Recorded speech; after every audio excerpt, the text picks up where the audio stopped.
लेकिन उससे पूर्व सृष्टि के वर्णन ने ही निवेदन किया, सृजामि तपसि वेद।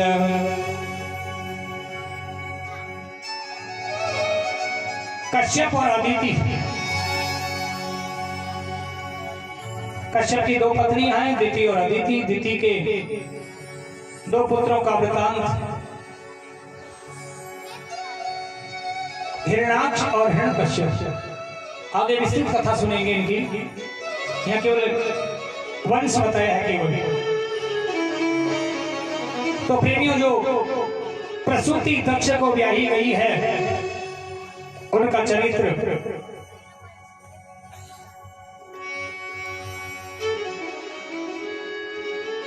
भवेत शीलवतां श्रेष्ठा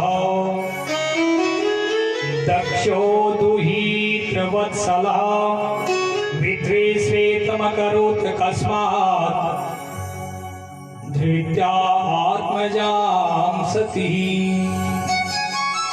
परीक्षित जी कहने लगे, महाराज सती दक्ष की बेटी थी, प्रसूति की बेटी है, पर मैंने सुना है कि सती ने अपने पिता के यज्ञ में ही प्राण छोड़ दिए। क्यों? ऐसा कहा जाता है कि पिता का बेटियों पर प्रेम अधिक रहता है और मां का बेटों पर। तो फिर क्यों सती ने दक्ष का यज्ञ में जाकर के अपना प्राण की? सुखदेव जी कहते हैं, राजन विस्तार पूर्वक कथा श्रवण कराऊं आपको कि हाँ, कि पुरा विश्व सृजाम सत्रे शमेता परम वर्षभ तथा मार्गणाम सर्वे शायुता मुनयोस्तवे। महाराज एक बड़ा अनुष्ठान, उस अनुष्ठान में ऋषि महात्मा मरीचि आदि नारद संत परम देवता आदि पधारे। उस सभा में शिव जी भी विराजमान थे और शिव जी को महाराज दक्ष ने अपनी पुत्री ब्याह दिया, अर्थात अपनी बेटी सती का विवाह शिव जी के साथ कर दिया था। उस अनुष्ठान में जब शिव जी बैठे हुए थे, राजा दक्ष उस सभा में आए तो सभी ने, सभा में जो भी लोग बैठे हुए थे सभी ने खड़ा होकर के सबका राजा दक्ष का अभिवादन किया, खड़े हो गए। लेकिन शिव जी खड़े नहीं हुए। जब शिव जी खड़े नहीं हुए तो राजा दक्ष सभा के बीच में कहने लगा, अरे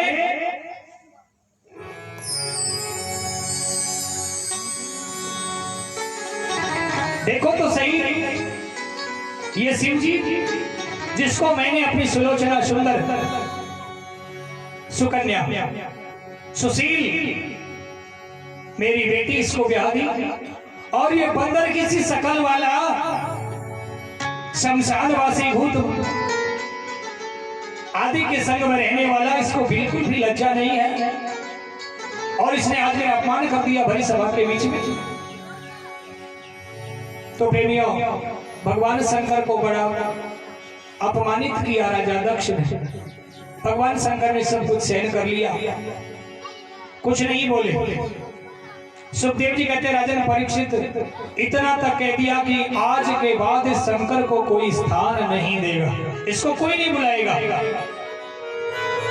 शंकर भगवान वहां से उठकर के और कैलाश की ओर चल दिए। समय तो अपनी गति से चलने लगा। राजा दक्ष के उस कटु वचन जो कहे उनको शिव जी ने अपने हृदय में रख लिया। समय अपनी गति से चलता रहा, लेकिन अब कोई भी आयोजन नहीं हो रहा है। सोच रहे कि शिव जी को बंद कौन करे। आयोजन जब नहीं हो रहे तो इसको दक्ष को अधिपति बना दिया राजाओं का। अब तो और भी अहंकार हो गया दक्ष को, और दक्ष ने विचार किया कि सबसे पहले इस शंकर का नाता नहीं बंद कर दो, फिर अपने आप सब बंद कर देंगे। तो इन्होंने बृहस्पति नामक यज्ञ किया और यज्ञ में सबको निमंत्रण कर दिया, देवी देवताओं को, लेकिन भगवान शंकर के यहाँ पर निमंत्रण नहीं भेजा। और जब निमंत्रण नहीं भेजा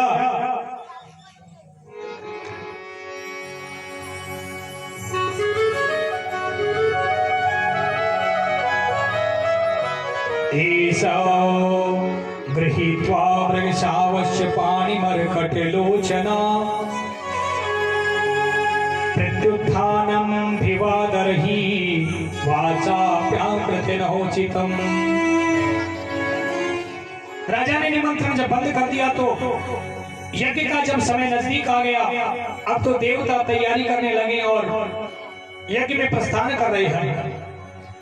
निषिध्य मानव, दक्ष के यज्ञ में जब देवतागण जाने लगे तो अपने अपना विमान में बैठ करके और विचार किया।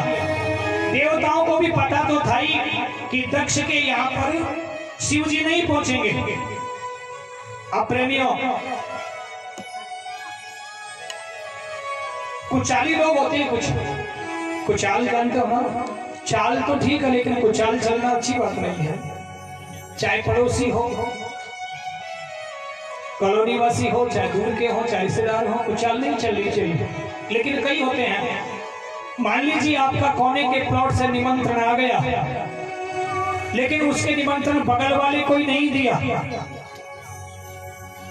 आपका रास्ता सीधा यहाँ होकर के जाना है, लेकिन आप जिनको निमंत्रण नहीं दिया वो पीछे वाली कॉलोनी के हैं या पीछे वाली गली के हैं, आप उनके मकान के आगे घूम करके जाएंगे और उनको ये दिखाएंगे कि लो हम तो जा रहे हैं, तुमको नहीं बुलाया। जबकि नजदीक तुम्हारा रिश्ता है, तुम नजदीक हो रिश्ते में कहीं कहीं से, लेकिन हम तो प्रेमियों, देवताओं का रास्ता तो सीधा था, लेकिन सभी देवताओं ने अपने विमानों को कैलाश में होकर के घुमाया और चर्चा कर रहे कि दक्ष के यज्ञ की ऐसी व्यवस्था है, ऐसी व्यवस्था हो रही है, इतने लोग पहुंच रहे हैं। सती सोचने लगी, मेरे पिता के यहाँ पर यज्ञ और मुझे पता ही नहीं है। आखिरकार अवगत हो गया। एक विमान देखा, दो देखा, 5 देखे, सैकड़ों विमान जब देखे देवताओं के जा रहे हैं, सती विचार करने लगी कि ये तो सत्य है, पिता के यज्ञ, लेकिन निमंत्रण में भूल हो गई, किसी को नहीं भेज पाई। क्या भूल हो गई, या कोई जिसको भेजा वो नहीं आ पाया, हो सकता है, कोई बात नहीं। लेकिन जैसे ही विमान जाने लगे और सती मैया भगवान शंकर के चरणारविंद में जाकर के बैठ गई। जाकर के शंकर भगवान से जाकर के निवेदन किया। और प्रेमियों, सच है, माता बहन जो हैं उनको विचार करना चाहिए। पति का हमेशा रुख देख करके बात करनी चाहिए। पता नहीं बाहर से या अपने मेडिकल से किस रूप में आए हैं, किसी कोई पेशेंट से कोई माथा फोड़ी हो गई हो, मूड खराब है, आते ही आपने कोई ऐसी बात कह दी तो आपको भी वैसा ही जवाब मिलेगा जैसा कस्टमर को मिला है, क्योंकि वहां का गुस्सा तो निकलना है ना। ये अपने क्लिनिक से आए हैं, तो इसलिए रुख देख करके जब उनका अच्छा मन हो तब अपने मन की कोई बात कहनी चाहिए। बेटी को या धर्मपत्नी को, उस समय पर तो भगवान शंकर के पास में बैठ गई और पहले तो चरण सेवा करने लगी। जान गई कि भगवान शंकर का हाँ मन तो ठीक है। स्वामी, एक निवेदन करूं कि हाँ देवी बोलो। प्रजापते या स्वसुरस्य सांप्रतम निर्यापितो याज्ञ महोत्सवं जय वयं च त्वयाभि सराम वाम ते याज्ञितो हि विबुधा व्रजन्ति। स्वामी, हे भोलेनाथ, आपके ससुर के यहाँ एक यज्ञ को आयोजन हो रहा है। ये नहीं कही आज की माता बहन होती तो यही कहती मेरे पापा जी के, मेरे पिताजी के यहाँ पर कोई आयोजन हो रहा है, देखो आपको चलना है, जैसे ऑर्डर कर रही हो। ऑर्डर, जो स्टूडेंट हैं यहाँ पर बैठे हुए वो सब जानते हैं कि सेंटेंस आर 4 टाइप से। साधारण से वाक्य तो 4 प्रकार के होते हैं, लेकिन अलग भी हैं, इंपरेटिव, ऑपरेटिव, जो सेंटेंस आज्ञार्थक वाक्य होते हैं। ऑर्डर वाले आदेश अलग है, रिक्वेस्ट अलग है। पार्वती यहाँ पर कई माता बहन पतियों को सामान्य बात भी ऑर्डर की तरह करती है। आदेश नहीं देना चाहिए, हमेशा रिक्वेस्ट का भाव होना चाहिए। निवेदन किया और ये नहीं कहा कि मेरे पिताजी के यहाँ पर अपना बड़ापन। और कहा है, ग्रंथ बताता है कि कभी भी माता बहन को अपने मायके का बड़ापन ससुराल में नहीं गाना चाहिए। वही माता बहन ज्यादा दुखी रहती है जो घर की बड़ाई ज्यादा करती है, उसी को कुछ सुनने को ज्यादा मिलेगा। क्योंकि बार बार यदि उस माँ का गीत गाएंगी, क्योंकि अब यही उनके दिमाग में आता है कि ये अभी भी वहीं को, उसी को ज्यादा प्राथमिकता दे रही है, उसी को घर मानती है। ये घर बाद में है, वो घर पहले है। ऐसा नहीं, ससुराल पहला घर है। कि स्वामी आपके ससुर के यहाँ पर यदि ब्रजश्याम निवेदन किया है, स्पष्ट किया है, प्रजापति स्वसुरस्य सांप्रतम। श्वशुर कहते हैं ससुर को। आपके ससुर के यहाँ यज्ञ हो रहा, प्रभु आप पधारो और मुझे भी साथ में ले चलो तो अच्छी बात है। यानी बाद में स्वयं भोलेनाथ ने कहा, देवी अच्छी बात है, चलना तो चाहिए, पर क्यों, क्या बात है? कि देवी ठीक है लेकिन मन नहीं है। नहीं स्वामी, कोई बात तो है, आप बता नहीं रही हो। कि देवी क्या बताऊं, छोड़ो, लेकिन मन नहीं है। और मैं तो यही कहता हूं तुम भी मत जाओ। कि निमंत्रण आया है क्या?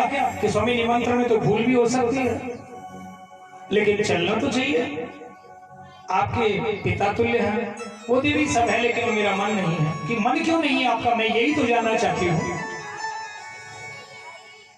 भोलेनाथ कहते हैं, देवी बहुत पहले की बात है, मैं तुम्हें बताना तो नहीं चाह रहा था। और ग्रंथ कहता है कि पुरुष जो हैं उनको बाहर की कभी कोई टेंशन हो तो घर आकर के छोटी छोटी बात अपनी धर्मपत्नी को या बच्चा को नहीं बतानी चाहिए, क्योंकि उससे उनको भी कष्ट होगा। छोटी मोटी बात यदि कोई हो जाती है उसको स्वयं में पी ले तो ठीक है, लेकिन धर्म की कोई बात हो, उन बातों को जरूर कहना चाहिए कि अपन ये आयोजन कर रहे हैं, उनमें जरूर, क्योंकि लक्ष्मी है वो जरूर आपको उसमें आपका यश को बढ़ाने के लिए प्रेरित करेगी। जैसे इस कथा का प्रेरणा का जो स्रोत रही है वो महिलाएं हैं, विशेष कर रही है। ये जो कथा आप जो ये रचना देख रहे हैं, भगवान की जो लीला सुन रहे हैं, इसमें भी पीतलिया परिवार का जो पुरुषों का तो सहयोग है ही, उनकी भावनाएं तो है ही, लेकिन विशेषकर माताओं का विशेष इसमें सहयोग है। उनकी प्रबल भावनाओं के कारण ही ये भागवत का सोपान सुंदर चरित्र आप सभी को मिलता है।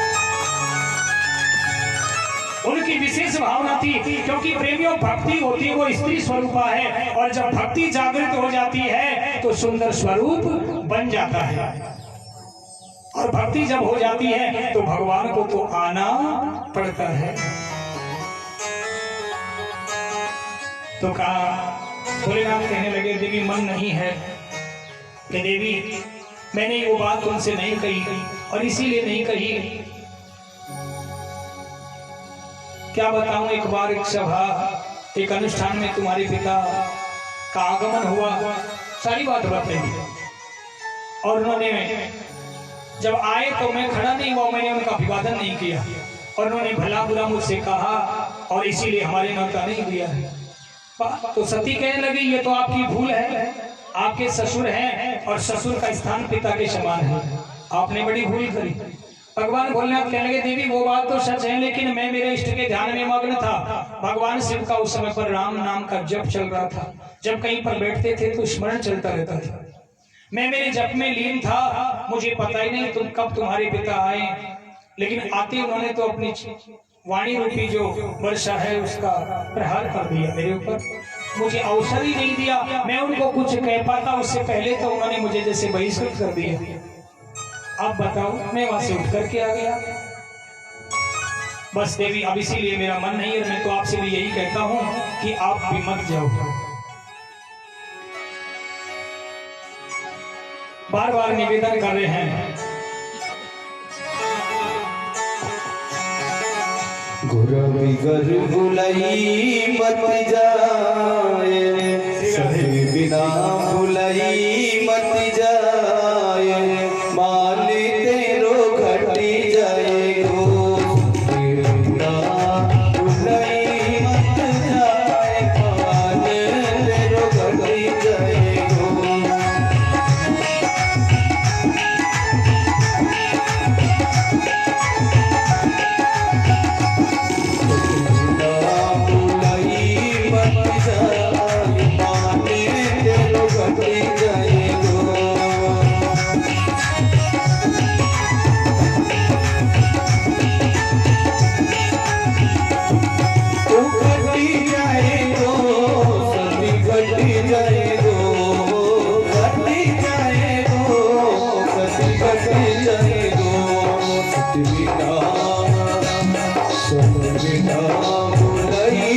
मत जाए माने तेरो घटी जाए गो।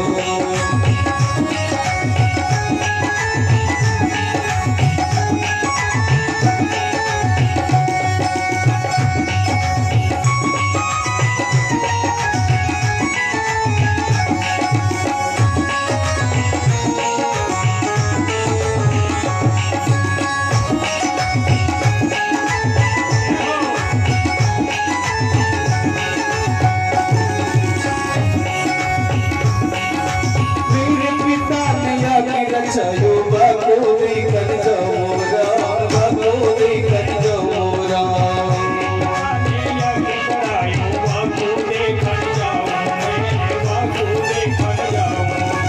मेरे पिता ने आगे रक्षायो बाको देखन जमोरा बाको देखन जमोरा पूरा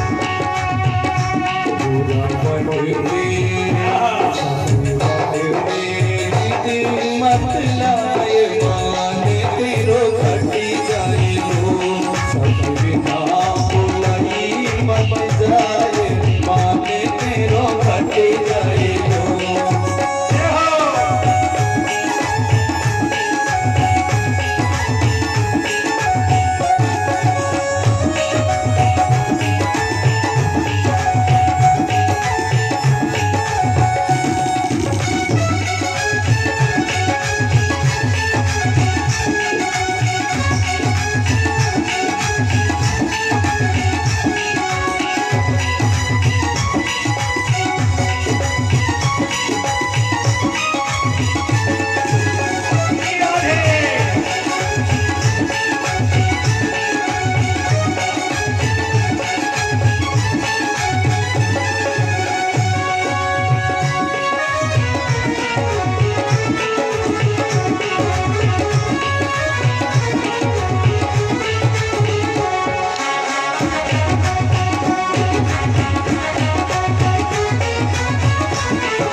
पियरिया में चलेगा पियरिया में चलेगा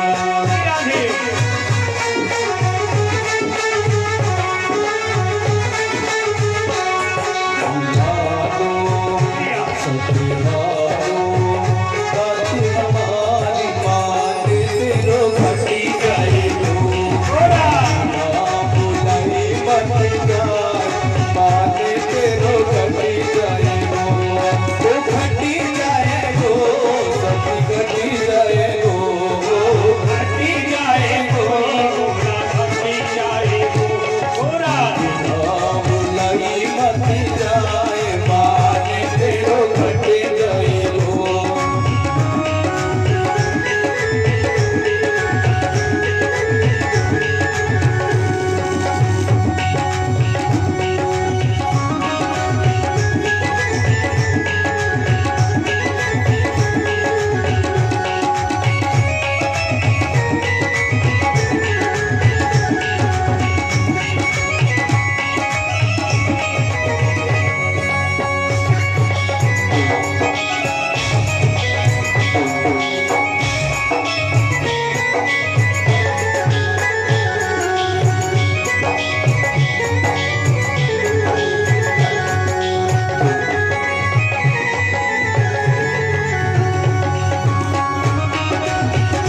गति कहियो आने तेरो गति कहियो आने तेरो गति कहियो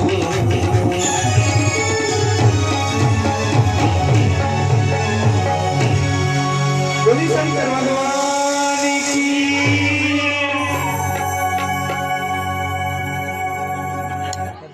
तो प्रेमियों, भगवान भोलेनाथ ने कहा देवी मेरा तो यही कहना है, श्री राम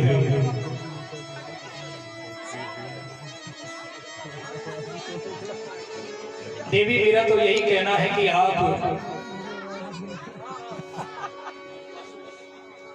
आप भी मत जाओ और जाना उचित भी नहीं है, बिना निमंत्रण के जाना ठीक नहीं है, वहां पर मेरा अपमान हुआ इसीलिए निमंत्रण नहीं दिया है। सती कहने लगी स्वामी मैंने ऐसे सुना है कि संत आश्रम पे गुरु के आश्रम पर और पिता के यहाँ पर जाने में तो कोई हर्ज नहीं है, बिना बुलाए जाने में भी कोई परेशानी वाली कोई बात नहीं है। ऐसा आप लोगों विद्वान लोगों के मुखारबिंद से ही सुना है। भगवान भोलेनाथ ने कहा कि देवी बात तो सही है, लेकिन कहा है ना कि आओ नहीं आदर नहीं नहीं नैनन में स्नेह तुलसी वहां न जाइए जहां कंचन बरसे ले। जहां पर आदर नहीं हो, जाने के बाद में भी आदर ना मिले, वहां पर चाहे सोने की भी बरसात होती हो तो किसका होती। ऐसा कहकर के अब तुम्हारी इच्छा है, और इतना कहकर के शंकर भगवान ने तो पलक बंद कर लिए और अपना ध्यान लगा लिया। अब सती विचार करने लगी कि क्या करूं, शंकर भगवान ने तो नेत्र बंद कर लिए हैं, जाना चाहिए नहीं जाना चाहिए, इस यही विचार बार बार आ रही है। तो कभी बाहर और कभी भीतर, कभी बाहर और कभी भीतर। माता बहन को जब गुस्सा आता जब ऐसा ही चक्कर काटता, कभी इधर से उधर कभी इधर से उधर। कभी कभी तो गुस्सा झगड़ा हो श्रीमान और श्रीमती का और आफत बच्चों पर आ जाती है बेचारों को। आखिरकार